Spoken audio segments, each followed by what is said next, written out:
Olá pessoal, bem-vindos ao Mistérios do Mundo. Eu sou o Bruno Alves e hoje a gente vai fazer uma análise. Eu peço que vocês não percam esse vídeo, que eu vou ler esse artigo aqui num blog. Deixa eu ver o nome do blog aqui. O blog do Eli Vieira, tá? Ele é biólogo, geneticista. Então vamos lá. A gente vai. O que eu vou falar para vocês é o seguinte: a gente tem duas vertentes, tanto para a criação, para a origem do universo, tanto para o formato da Terra. A gente tem uma vertente, né, que é baseada nas escrituras, né, do Criador do céu e da Terra e tudo mais, da forma que criou, que explica através do Gênesis. Essa escritura, de ponta a ponta, ela prevê uma Terra plana e estacionária. Não tem como, por exemplo, tem vários textos que nos remete a isso. Eu tiro como principal o texto de Jó, que demonstra a fidelidade a infidelidade e a fidelidade dos amigos dele. Os amigos infiéis que colocavam Jó para baixo quando ele passava pelos seus problemas. Gente, eu peço que vocês assistam esse vídeo até o final, porque esse artigo aqui é interessantíssimo. Não percam, compartilhem, façam o que vocês puderem para esse vídeo chegar ao maior número de pessoas possíveis, porque será muito importante.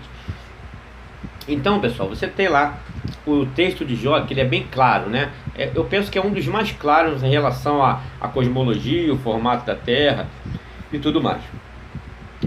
Jó passava por problemas, você tinha os amigos infiéis que botavam ele para baixo, ele dava ouvidos a esses amigos infiéis, que apresentou uma cosmologia, né? Que a Terra estava suspensa sobre o nada, e tudo mais, perpassando por algo assim relacionado a uma Terra globo, supersônica, viajando aí no vácuo do espaço.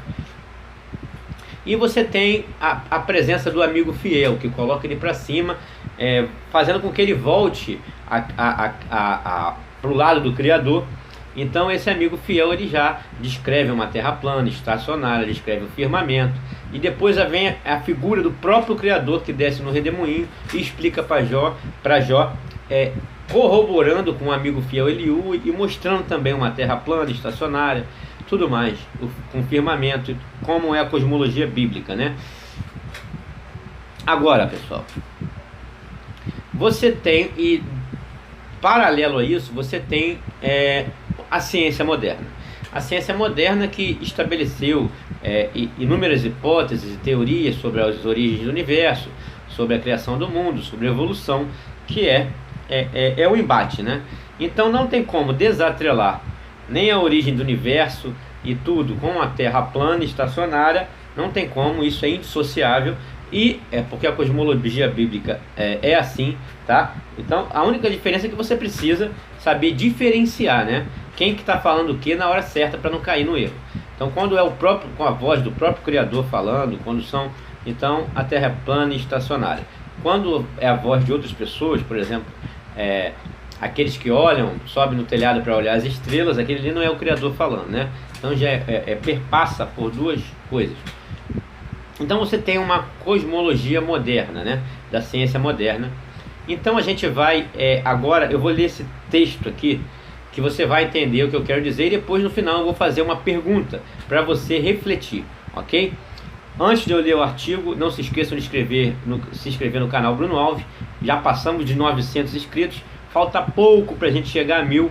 Campanha continua, por favor, gente, se inscrevam lá. Eu vou fazer lives lá também, então se você não estiver lá, você vai perder. Falta pouco para a gente chegar à meta de 1000 inscritos lá no canal Bruno Alves. Link vai estar na descrição, nos comentários.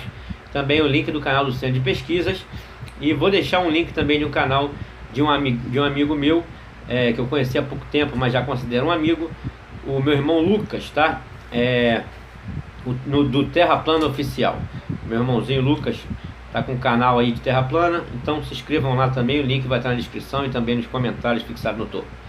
Vamos lá, galera. Olha só, o biólogo Eli Vieira, ele fez uma constatação, e o que vocês vão fazer é uma reflexão após eu ler esse artigo, ok? Elogio ao hinduísmo. Olha que maravilha. Há no ar uma certa obsessão por espiritismo e cristianismo no Brasil.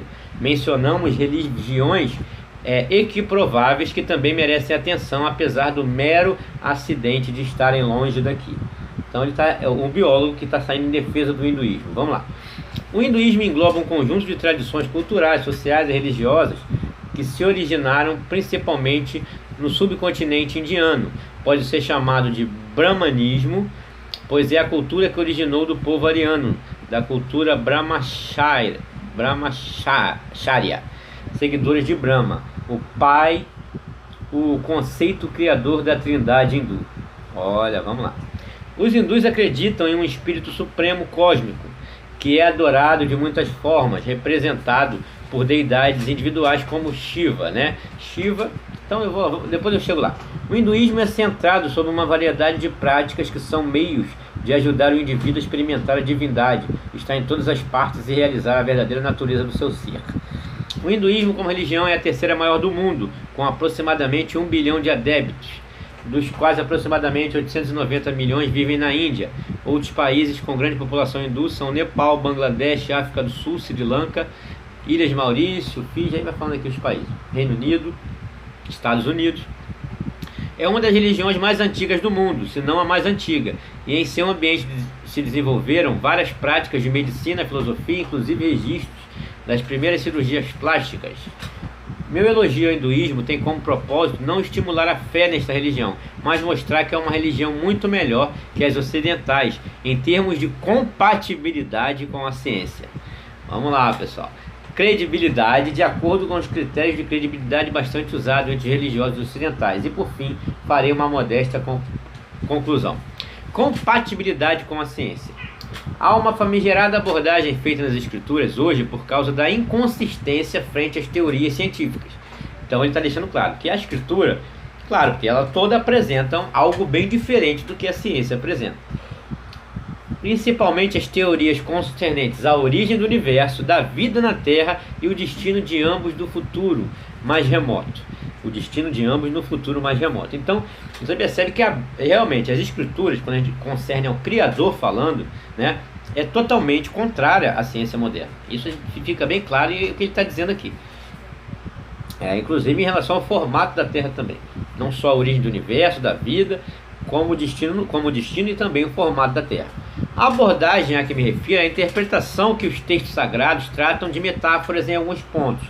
A preocupação dos cristãos, principalmente aqueles filiados à teologia liberal, chamados frequentemente moderados, se direciona principalmente ao livro de Gênesis. Disse, por exemplo, que 6 dias de criação não são literais, mas metáforas para... ele está falando aqui para ilustrar os bilhões de anos, que a astrofísica aponta para a realidade do universo. Mas não é, a astrofísica aponta 13,5 bilhões de anos, né? Então não bate, né? Outros pontos da Bíblia frequentemente tratados como metáforas são a criação do homem e o dilúvio universal. A genética, bem como a teoria da evolução, apontam que uma espécie não pode surgir apenas com um casal. Se assim acontece, o endocruzamento obrigatório que sucede leva invariavelmente à extinção da linhagem. Aí está falando aqui pesquisa e iniciação científica, falando sobre evolução, né? O problema de compatibilidade desses pontos com a ciência não é muito grande para o hinduísmo, pois para os hindus o universo é grande, cíclico e extremamente velho. Os Vedas falam que o universo é infinito, mencionam eras muito grandes. A visão védica recorrente do universo exige que o próprio universo passe por ciclos de criação e destruição. Olha lá, essa visão cíclica se tornou parte da estrutura astronômica desenvolvida por eles, e isso fez com que ciclos muito longos de bilhões de anos fossem considerados. Os Puranas falam que do universo passando por ciclos de criação e destruição de 8,4 bilhões de anos, embora também existam ciclos mais longos. Assim, na cosmologia hindu, o universo tem uma natureza cíclica. A unidade de medida usada é a kalpa, que equivale a uma vida de Brahma, o deus da criação. Um kalpa tem aproximadamente 4,32 bilhões de anos. O final de cada kalpa, realizado pela dança de Shiva, é também o começo da próxima kalpa. O renascimento segue a destruição, né?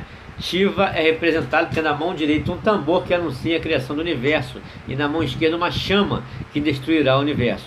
Muitas vezes Shiva é mostrada dançando num anel de fogo, que se refere ao processo de vida e morte do universo. É justamente isso, né? A teoria do Big Bang, por exemplo, é isso, né? A explosão que cria tudo, a ordem pelo caos, e depois o universo se expande, depois ele vai começar a se comprimir até voltar ao ponto inicial, e assim recomeçaria tudo de novo. É isso aí, mas é isso aí mesmo. O mais notável na cosmologia hindu, que lhe dá uma característica única, é o fato de que nenhuma outra cosmologia antiga usou períodos de tempo tão longos nas suas descrições cosmológicas. O hinduísmo é superior ao cristianismo na compatibilidade com a ciência. Eles não têm que dar desculpinhas furadas de interpretação de texto, podem dizer apenas que a idade do universo deles tem uma certa margem de erro. Eles não caem no ridículo dizendo que o universo tem 6 ou 10 mil anos apenas, como é possível inferir na Bíblia.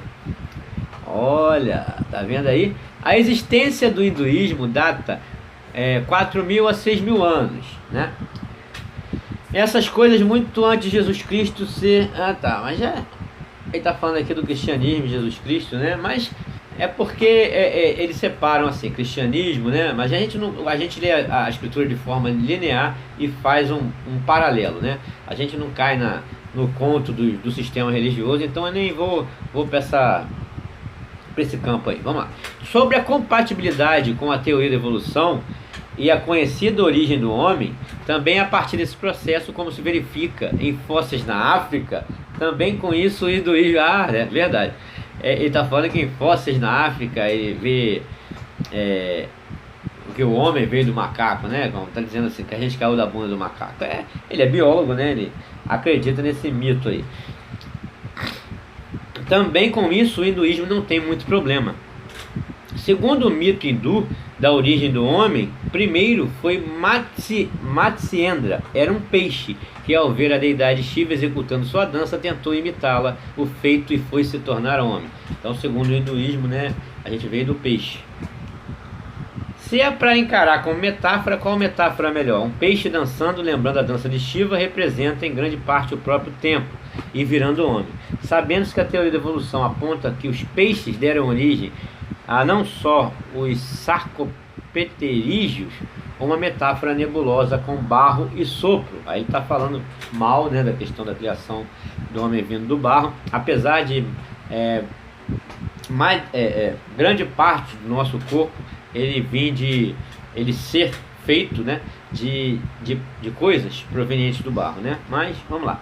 Ganha metáfora mais clara. O hinduísmo não necessita de muitos esclarecimentos. Se trata isso como uma metáfora. O hinduísmo nem mesmo precisa usar de artifício antropocêntrico, como faz o espiritismo.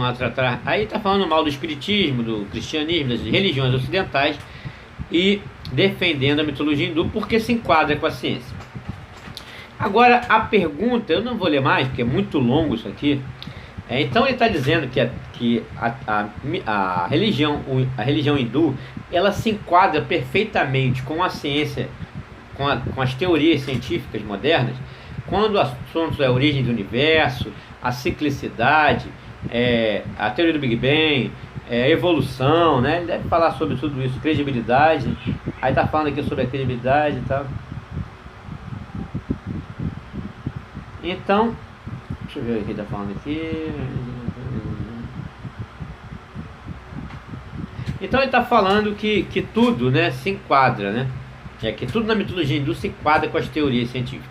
Agora a pergunta que não quer calar, gente. Vamos à pergunta que não quer calar agora.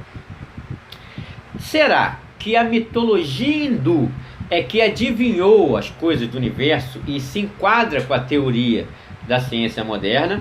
Ou a ciência moderna tirou suas bases da mitologia hindu? Essa é a pergunta que não quer calar. Bem, se você pegar evidências, né, você vê o Padre Lamattre sempre juntinho com Einstein ali, né? Estavam sempre juntos, né, com Albert Einstein. E Albert Einstein, ele tinha como cartão de visita da língua para você. Dava o cartão de visitas dele, ele entregava esses cartões com ele dando a língua. Uma forte homenagem à deusa Kali da mitologia hindu, né? Então, você vê as teorias do padre Lamarck, ele assim com Einstein, e você vê o cartão de visitas de Einstein, você percebe a teoria do Big Bang, né? A ordem vinda pelo caos, né? A explosão que criou toda a ordem. É Shiva, é a representação de Shiva. Então você vai lá na porta do CERN, né?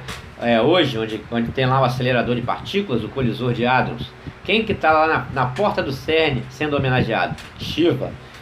Então, a pergunta que não quer calar, seja a teoria da evolução, seja a teoria da origem do universo, é o hinduísmo que adivinhou ou a ciência moderna que se baseou, tirou suas bases do hinduísmo? Pelas evidências, pelos fatos. É óbvio que qualquer ser humano que tiver um mínimo de consciência, ele vai perceber que essa religião, que essa ciência moderna tirou suas bases da mitologia hindu e não o contrário. Então, na escritura é bem claro isso, né? Quando ele diz quando o ser humano se desviar da verdade, no fim dos tempos, né? No final dos tempos, o ser humano iria se desviar da verdade, e ele diz que fariam tantos sinais e prodígios que, se possível fosse, enganaria até os escolhidos. Então você tem de um lado uma cosmologia bíblica, e que você pode experimentar, você pode mensurar, você pode observar, e uma cosmologia baseada em teorias e hipóteses que são totalmente baseadas na mitologia hindu. Suas bases foram tiradas da mitologia hindu, e não a mitologia hindu adivinhou o que seria a ciência moderna. Os próprios fatos e evidências mostram isso. E uma teoria que você não pode observar, não pode mensurar, só fica no campo da fé e da especulação. Não à toa, não obstante, o gênio Tesla, ele disse: a ciência deixou de ser experimental para se tornar teoria, cálculo matemático e lixo filosófico. Então é isso, gente. Estaremos sempre juntos em busca da verdade, mistérios do mundo, conteúdo original. É nessa hora que o Globaloid chora e mamãe não viu. Grande abraço.